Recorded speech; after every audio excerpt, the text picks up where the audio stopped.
से सुनना, ध्यान देकर सुनना।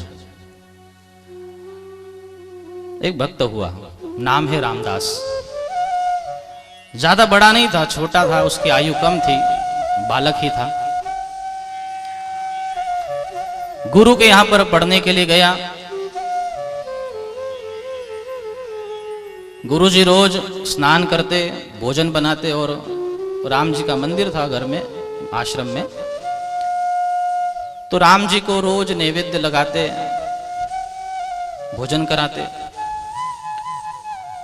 अब एक दिन की बात है कि गुरुदेव को कहीं पर यज्ञ के लिए जाना था, तो गुरुजी ने रामदास को कहा कि रामदास, हम सब जितने भी हैं यज्ञ के लिए जा रहे हैं, यज्ञ करने जा रहे हैं, आने में थोड़े दिन लग जाएंगे, तो रामदास एक काम करेगा। रामदास ने कहा, गुरुदेव आप आज्ञा करिए, क्या करना है? गुरुदेव ने कहा कि रामदास, रोज सुबह जल्दी उठना और हमारा जो मंदिर है राम जी का, राम दरबार है, उसमें राम, लक्ष्मण, सीता मैया और हनुमान जी, ये 4 मूर्तियां हैं। तो रामदास रोज सुबह जल्दी उठना और सबके लिए 2-2 रोटी बनाना, और तेरे लिए भी 2 रोटी बना लेना। वो चारों के लिए 2-2 यानी 8 रोटी, और तेरे लिए 2 यानी 10 रोटी। रामदास रोज 10 रोटी बनाना, उन चारों को 2-2 रोटी का भोग लगाना, भगवान को भोग लग जाए उनको जिमा देना, उसके बाद तू जिम लेना, तू खा लेना। रामदास ने कहा ठीक है गुरुदेव। अब बेचारा भोला भाला भक्त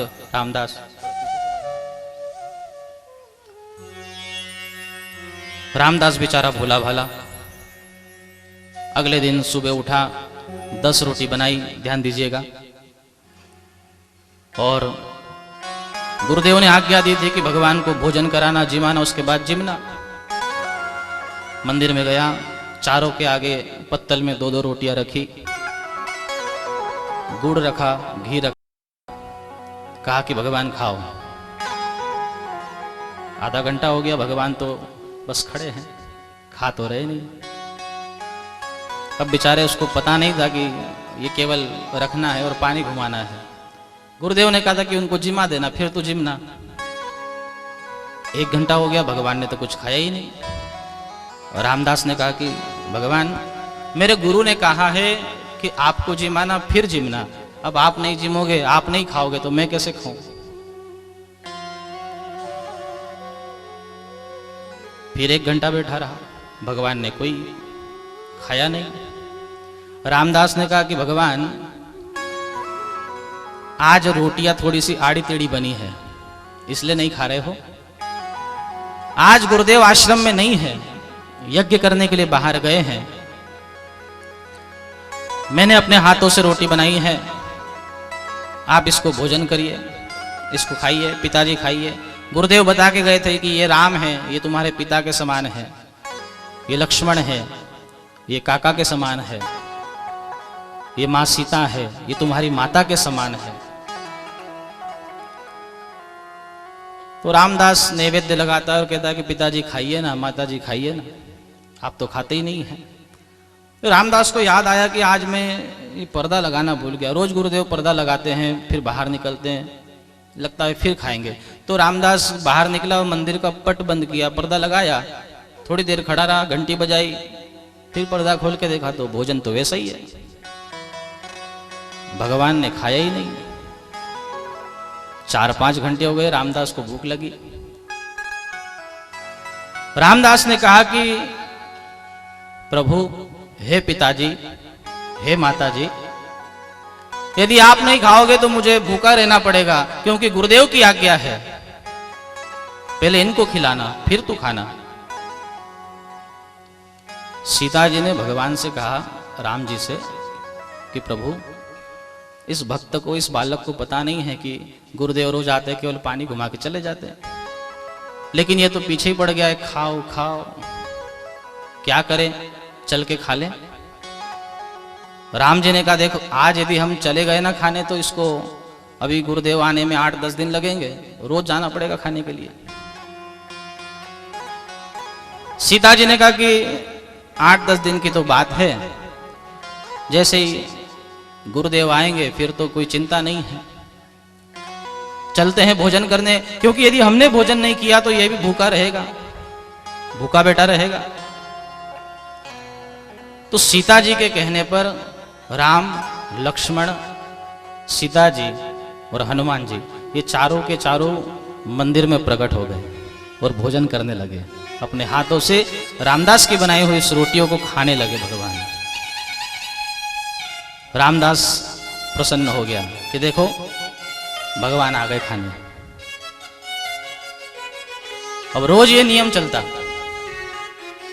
रोज रामदास 10 रोटी बनाता, भगवान को खिलाता, फिर खाता, ऐसा रोज चलता रहा। एक दिन रामदास के मन में विचार आया कि माँ भोजन बनाती है और बच्चे को खिलाती है, ये कैसी माँ है?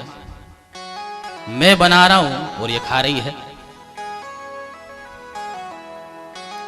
तो एक दिन रामदास ने भोजन नहीं बनाया,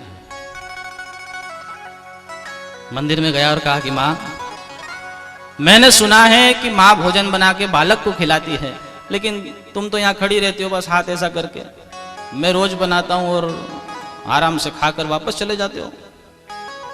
आज मैं भोजन बनाने वाला नहीं हूं, आज आपको बनाना है और मैं खाऊंगा। अब भगवान उसके भोलेपन पर रीझ गए।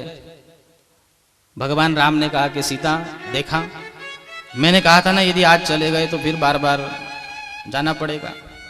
सीता जी ने कहा और 2-4 दिन की बात है, मैं बना लेती हूं और इसको खिला देती हूं।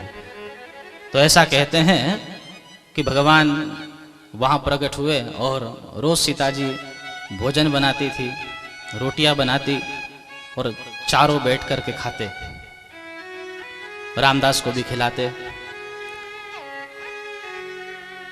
तो रामदास ने एक दिन भगवान से कहा कि भगवान, माँ अकेली भोजन बनाती है और आप बैठे रहते हो।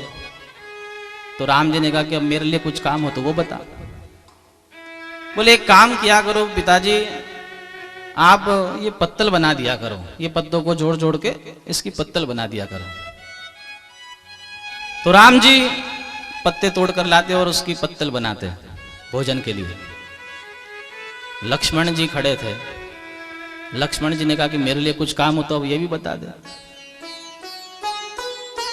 रामदास ने कहा एक काम करो काका, आप जंगल जाओ और लकड़ियां लेकर आ जाओ। हनुमान जी ने कहा मैं अकेला बाकी रहा हूं, मुझे क्या करना है? बोले आप जैसे मंदिर में बैठे रहते हो वैसे ही आप दरवाजे पर बैठे रहो कि कोई आए तो सूचना कर देना, बस इतना करो। रोज ये क्रम चलता रहा। मां सीता भोजन बनाए, राम जी पत्तल बनावे, लक्ष्मण जी लकड़ियां लेकर आए, हनुमान जी पहरा दे रहे हैं और रामदास मजे से बैठा है, माता के हाथ से भोजन कर रहा है। गुरुजी के आने का दिन आया है। गुरुजी आ रहे थे, रामदास बगीचे में घूम रहा था।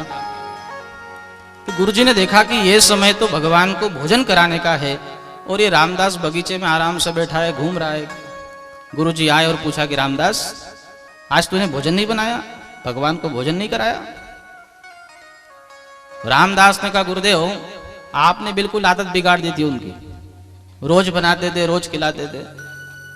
मैंने 2-4 दिन तो खिलाया, लेकिन फिर ऐसा लगा कि माता को बनाना चाहिए, बालक को खिलाना चाहिए। तो 4-5 दिन से तो माता ही खुद आ रही है, खुद भोजन बना रही है और हम सब मिलकर बैठकर खाते हैं। गुरुदेव ने कहा ये पागल तो नहीं हो गया, क्या बोल रहा है? रामदास ने कहा पागल? बोले आपने कहा था ना वो माता पिता है, तो माता पिता सामने ही आए हैं। गुरुदेव ने रामदास का हाथ पकड़ा और आश्रम में लेकर गए। जैसे ही आश्रम में गए तो देखा माँ सीता रोटियां बना रही है, राम जी पत्तल बना रहे हैं, लक्ष्मण जी लकड़ियां लेकर आए हैं, हनुमान जी पहरा देकर खड़े हैं। जैसे ये दर्शन किया गुरुदेव ने तो अपने शिष्य को गोद में उठा लिया और कहा कि आज तक तो गुरु ने भगवान का दर्शन शिष्य को कराया है, तो पहला ऐसा शिष्य है जिसने मुझे भगवान का दर्शन करा दिया। चरणों से जाकर लिपट गए। प्रेम के कारण भगवान वहां आए, प्रकट हुए, दर्शन दिया। ये भक्ति, ये प्रेम जब बढ़ता है, जैसे जैसे प्रेम बढ़ता है, भक्ति बढ़ती है, भगवान आने को मजबूर हो जाते हैं। सनकादिक ऋषि कथा